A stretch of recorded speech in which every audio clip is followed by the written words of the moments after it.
Olá, meu irmão, tudo bem? Tô em paz, né? E aí, como é que tá essa família do Evangelho Eterno? Tá tudo bem? Graças a Deus, não é?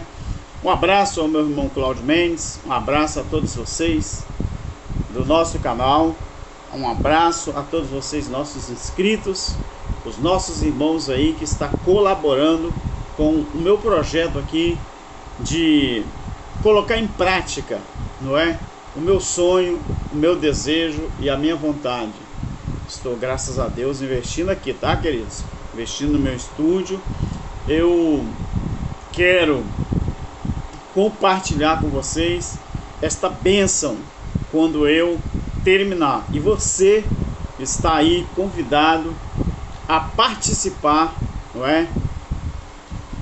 Desse meu projeto.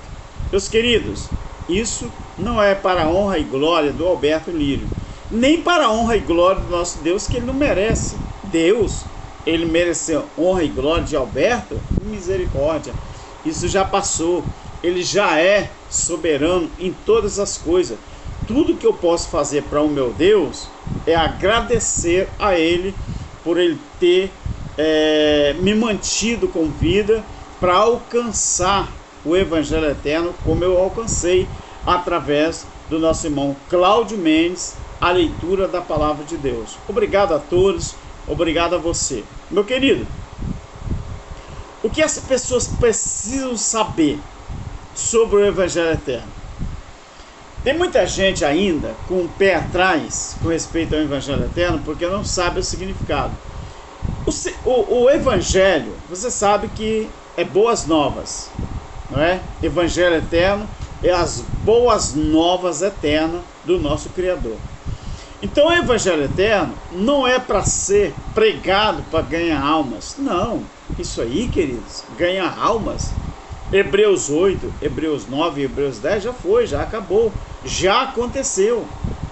A nova aliança já foi instituída, não é? E a nova aliança, sabe onde que o período da nova aliança ela terminou e começou o reino de Deus estabelecido no mundo inteiro? Sabe onde? Ela começou quando Paulo disse que ele tinha terminado o ministério dele. Se você observar Colossenses capítulo 1, versículo 23, se você observar Romanos capítulo 10, versículo 17 e 18, tudo isso, essa parte que eu mencionei, Paulo está dizendo que o evangelho que a ele foi confiado, o evangelho da graça, o evangelho da incircuncisão, ele cumpriu.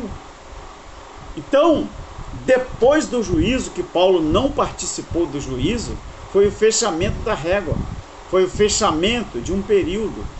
De lá para cá, depois do juízo do ano 70, nós vivemos, sabe o que? A era do Evangelho Eterno. E Alberto, qual é a era do Evangelho Eterno? O que significa? É a era em que Deus estabeleceu o seu reino e a essência de Deus mora dentro de nós. Ou seja, ninguém precisaria mais pregar para ninguém dizendo: ei, aceite a Jesus. Primeiro, Jesus não existe mais. Ei, aceite a Cristo. Cristo não existe mais. Por quê? Tanto Jesus de Nazaré como Cristo ressuscitado eram manifestações do próprio Deus. Ou você não sabia disso? Ou você nunca tinha visto isso escrito na Bíblia? Claro, talvez o líder religioso nunca te ensinou, e talvez você também nunca teve a curiosidade de entender ou de achar isso na Bíblia. Então, o Evangelho Eterno é para ser vivido, não é para ser proclamado, é para ser vivido. Não é para arrependimento. Eu não falo arrependimento aqui, vou consertar minha palavra. Eu não falo do Evangelho Eterno aqui para que alguém possa se arrepender. Não. Arrepender do quê? Se arrepender do quê? Hein? Alguém tem que se arrepender do quê? você pode me dizer? Ah, sim, os pastores vão dizer, arrepender dos pecados. Não é isso que os pastores dizem? Mas pergunta a ele o que é pecado, o que era pecado. Ah, pecado é roubar, matar, pecado é beber, é usar droga, pecado é isso, é aquilo. É? Isso é pecado? Não. A Bíblia diz que pecado era a transgressão da lei de Moisés. Por isso, a palavra pecado não é um nome próprio. A palavra pecado é um adjetivo. E o que quer dizer isso, Alberto? Adjetivo é tudo aquilo que você usa para colocar nome em alguma coisa. Quando você adjetiva alguma coisa, você está fazendo o quê? Você está usando então um adjetivo para apelidar. Por exemplo, se eu tiver um cachorro, o meu cachorro, eu boto o nome dele de Baltazar. Aí alguém pergunta, Alberto, como é que é o seu cachorro Baltazar? Aí eu falo, Baltazar é um nome próprio. Aí eu falo, o meu cachorro Baltazar, ele é um cachorro alegre. Aí eu começo a adjetivar Baltazar. Eu falo que ele é alegre, ele é carinhoso, ele é muito brincalhão, ele é muito... ele presta muita atenção nas coisas. Se eu falar que Baltazar, ele é um cachorro grande. Então essas coisas são adjetivos. A Bíblia diz que a transgressão da lei era batizada com o nome de pecado. Por isso João, em João 1:29, quando Jesus apareceu lá no deserto, não é para ser batizado por João, João chamou a atenção das pessoas que já estavam ali para ser batizadas, e João falou, olha, atenção vocês, prestem atenção no que eu vou dizer para vocês. Está no meio de vós o Cordeiro de Deus que tira o pecado do mundo. João disse que Jesus veio para tirar o pecado do mundo. Mas qual mundo? O mundo cosmos ou o mundo aeon? Era o mundo aeon, porque pecado era uma coisa que só existia na nação de Israel, porque pecado era a transgressão da lei. 1 João capítulo 3, versículo 4. Então, querido, o Evangelho Eterno, quando a gente fala sobre o Evangelho Eterno, não é para arrependimento de nada. Porque se fosse arrependimento, você teria que ser batizado por João Batista. Por quê? Porque a Bíblia diz que João que veio preparar o caminho do Senhor. Então João batizava nas águas, porque João é que vinha para fazer o quê? O batismo significava arrependimento. Mas João, de antemão, ele já avisou os judeus que vinham para ser batizados por ele. Ele falou, eu estou batizando vocês com água para o arrependimento. Mas após mim, vai vir aquele que vai batizar vocês com o Espírito Santo, era o selo, e com fogo, que era o juízo do ano 70. Então, eu fui batizado em quê? Eu fui batizado na água, porque eu não sabia de nada. Eu me deixei batizar. Mas se hoje eu tivesse o entendimento que eu tenho hoje, há 40 anos atrás, 50 anos atrás, eu não me batizaria. Quando eu me batizei, no ano de 72, eu ia fazer 8 anos de idade. Eu me batizei com 7 anos, ia fazer... Minto, meus queridos. Eu me batizei no ano, quando eu tinha 12 anos de idade. 65, 75... Me batizei no ano 78. Eu ia fazer 12 anos de idade. Tá bom? 12 anos, 78. Eu estava com 12 e ia fazer 13. Eu se batizei no mês de julho de 78. Eu ia fazer 13 em outubro de 88. De 78. Então eu estava com 12 anos. Se fosse hoje, eu não me permitiria me batizar na água, porque na água era lavagem por fora. E 1 Pedro capítulo 3, versículo 21, já na época de Pedro, muito depois de João o Batista, Pedro falou que aqueles judeus que iam se convertendo à nova aliança, não era para ser batizado na água mais, era para ser batizado, sabem em quê? Num novo batismo, não era mais a desfazer aquela roupagem na carne. Pedro falou que era para desfazer ou para se ter uma nova consciência em Cristo. Então aquele era o verdadeiro batismo. Então aqui, ó, quando você olha Mateus capítulo 3, versículo 11 e 12, aonde fala assim, olha, versículo 11 e 12 do capítulo 3 de Mateus: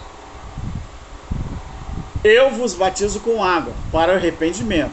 Isso quem falou foi João Batista. Mas após mim vem aquele que é mais poderoso do que eu, cuja sandália eu não sou digno de levar ou de desatar. Ele, esse pronome está certo, ele com E maiúsculo, ele vos, ou seja, ele batizará vocês com o Espírito Santo e com fogo. Estava falando do selo, estava falando do juízo. O que era o selo? Era a capacidade deles de falar em outras línguas, até se possível, ou capacitar eles para apregoar o reino em todo o mundo de então. Batismo com o Espírito Santo era capacitação para fazer coisas além do próprio Jesus de Nazaré. Não foi isso que ele disse?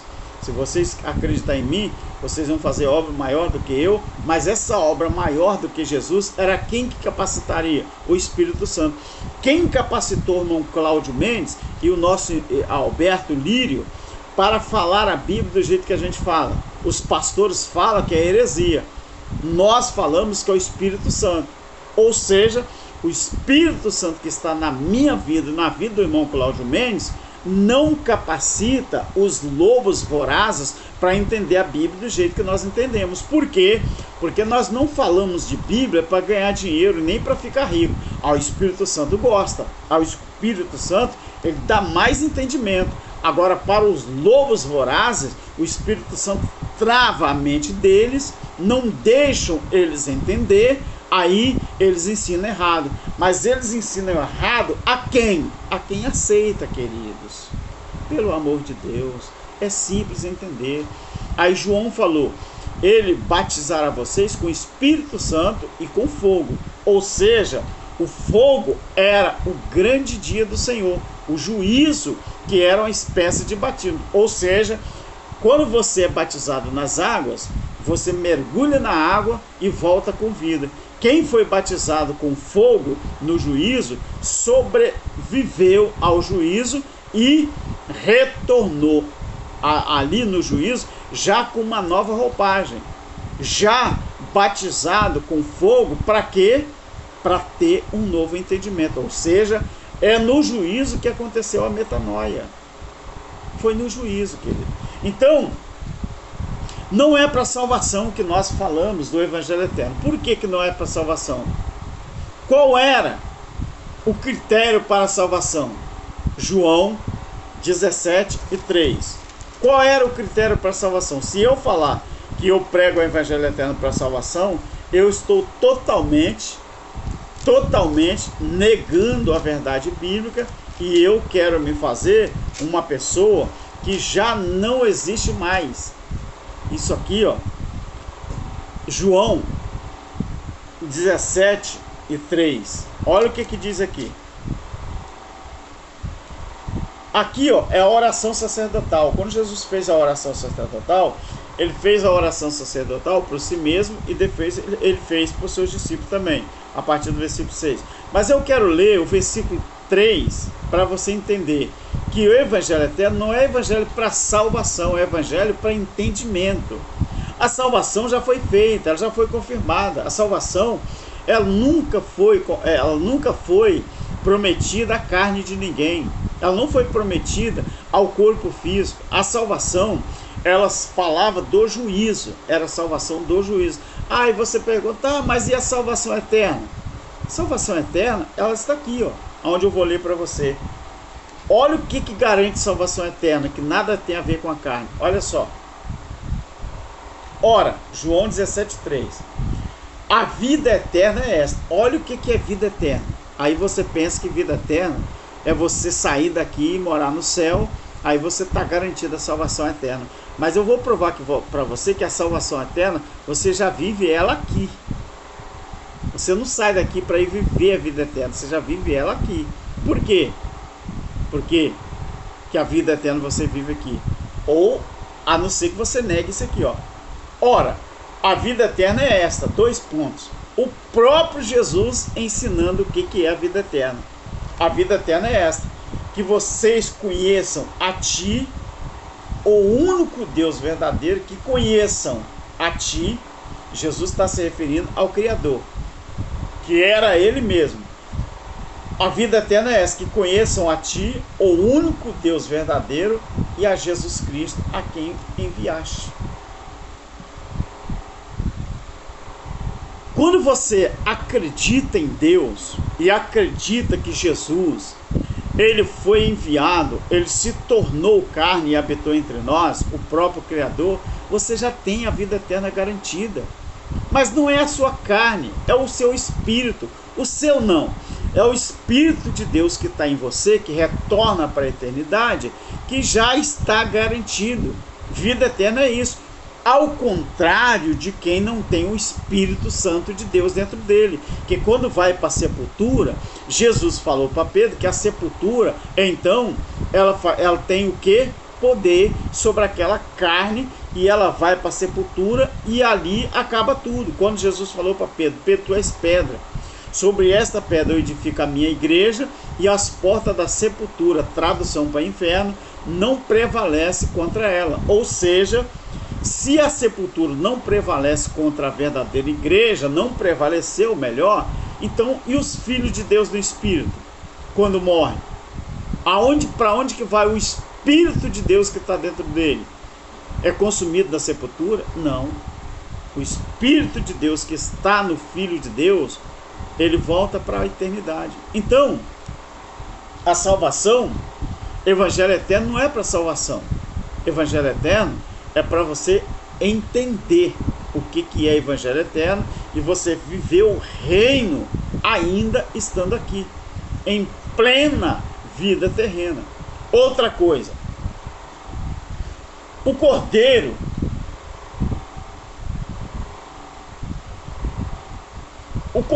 de Deus. Se a religião prega uma segunda salvação, o Cordeiro de Deus, ele terá que morrer de novo?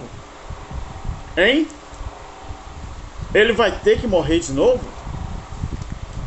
Se ele tiver que morrer de novo, ele vai ter que nascer outra vez, não é?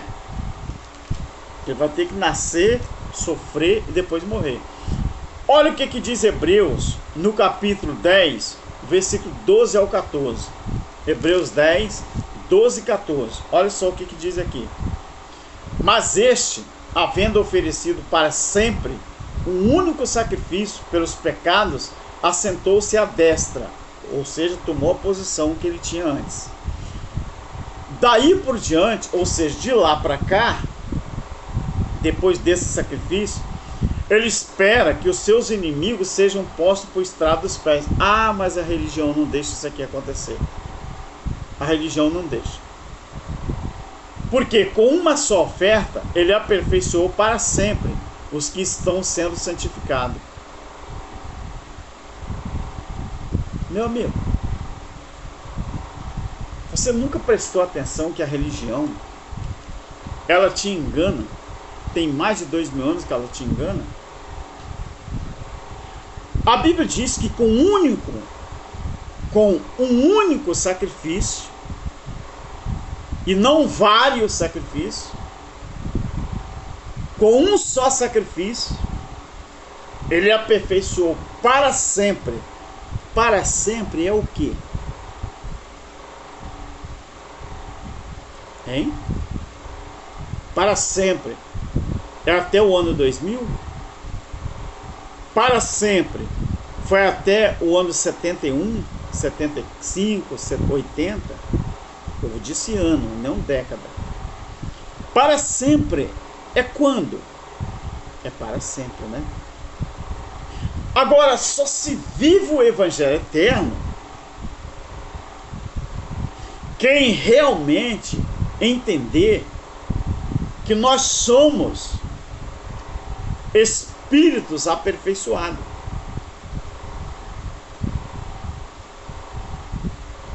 Apocalipse 14, versículo 6, fala que aquele anjo, ele saiu para proclamar o evangelho eterno, não foi? A todas as tribos, línguas, nações e povos? Sim. Então o que seria proclamar? Proclamar, essa palavra, botar uma cabeça aqui para trabalhar um pouco. Esse verbo proclamar, que está aqui, ó, em Apocalipse 14, 6, esse verbo proclamar, ele é um verbo transitivo, querido, direto e pronominal. Você sabia disso?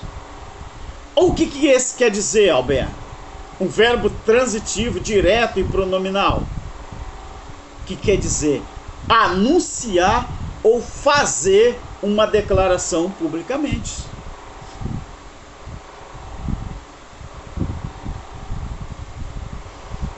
E essa declaração pronominal e publicamente, quem que fez ela? O anjo de Apocalipse 14, 6. E quem mandou fazer essa declaração? O eterno Criador. Então a proclamação, essa declaração que foi feita, essa proclamação do Evangelho Eterno, é a promoção da paz eterna, da justiça eterna. Para quê? Para criar um novo mundo em que as pessoas possam refletir o reino eterno do Criador. Por isso, querido, Apocalipse 21.